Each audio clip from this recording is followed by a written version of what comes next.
গৌর হব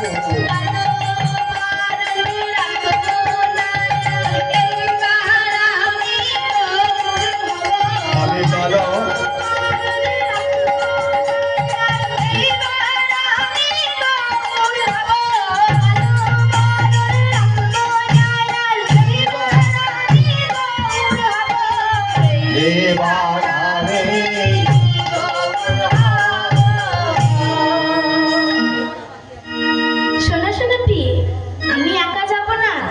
আমার সাথে আরো কে কে যাবে শোনো? মোহন মুরলী, এটি আমি আর বাজাবো না। আমি কালো বরণ ত্যাগ করে গৌর হরি রূপে প্রকাশ হব। আমি শ্রী গৌরাঙ্গ রূপে হব হে প্রকাশ। শ্রী গৌরাঙ্গ রূপে হব হে প্রকাশ। শ্রী গৌরাঙ্গ রূপে হব হে প্রকাশ।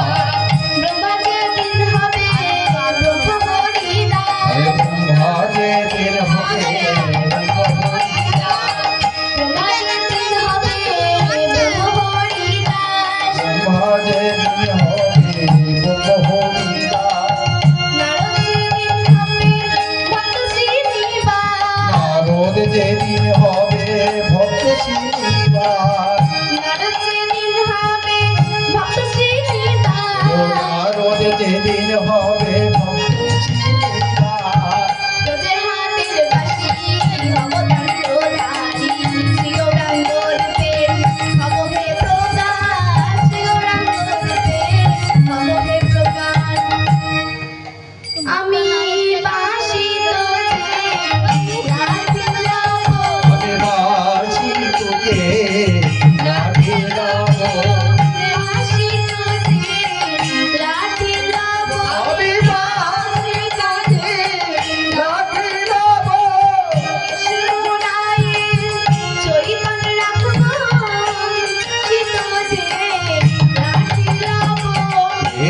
মোরায়ে চৈতনের আগে বাঁচি তো যে লাঠি লাভ, বাঁচি তো যে লাঠি লাভ, আমি বাসি তো যে লাঠি লাভ, আমি বাঁচি তো যে লাঠি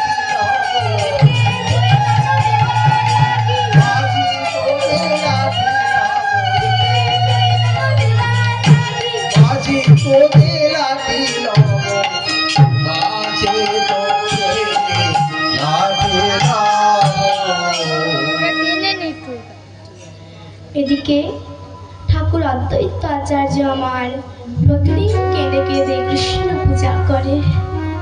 আর সেই কৃষ্ণ পূজার তুলসী নিয়ে সুরধ্বনি চলে ভাষায়। পঞ্জিকা খুলে দেখলে দ্বাদশ বৎসর পূর্ণ হতে আর কিছুমাত্র দিন বাকি আছে। সেদিন ছিল মাঘী পূর্ণিমার পূর্ণ তিথি। গল লগ্নে কৃত পাশে ঠাকুর অদ্বৈত আচার্য আমার ভগবান শ্রীকৃষ্ণচন্দ্রের কাছে কেঁদে কেঁদে জানাচ্ছে, আমার সুযোগ দিও, সুযোগ দিও,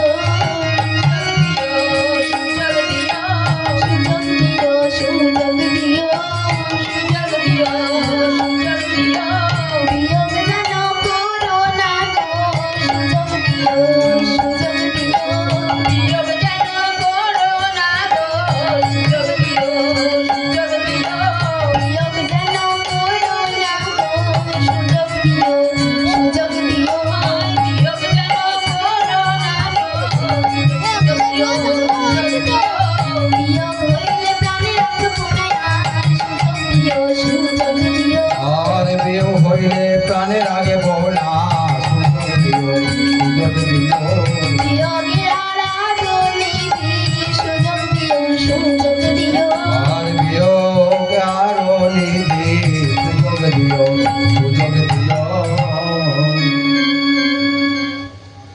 এই বলে ঠাকুর অদ্বৈত আচার্য আমার তুলসী পত্র তিনটিকে নিয়ে সুরধ্বনির তীরে আসছে।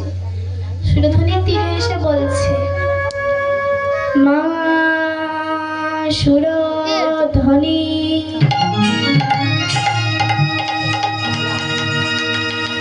পতিত পাবনি পতিত পাবনি নবীন ঘর শ্রোতা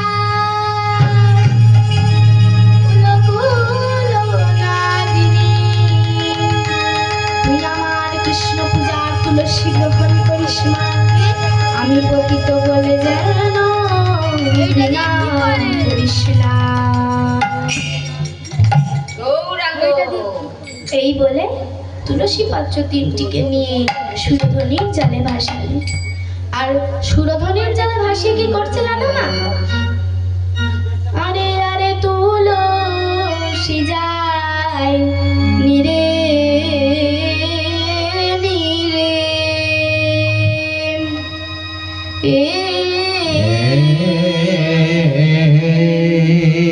আমার অদ্বৈত যায় তীরে তীরে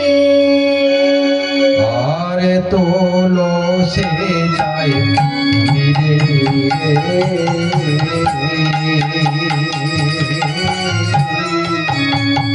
আমার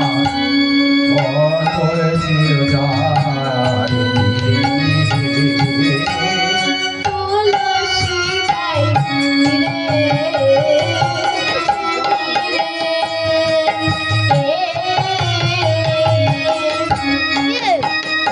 আমার অদ্বৈত যায় তীরে তীরে তুলসী যায় ধীরে ধীরে আমার অদ্বৈত যায় ধীরে ধীরে এবার ধীরে ধীরে চলেছি ধীরে ধীরে চলেছি এবার ধীরে ধীরে চলেছে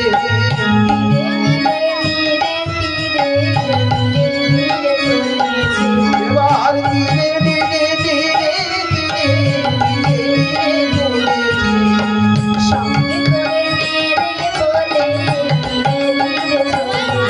এবার সঙ্গে বলে বলে ধীরে ধীরে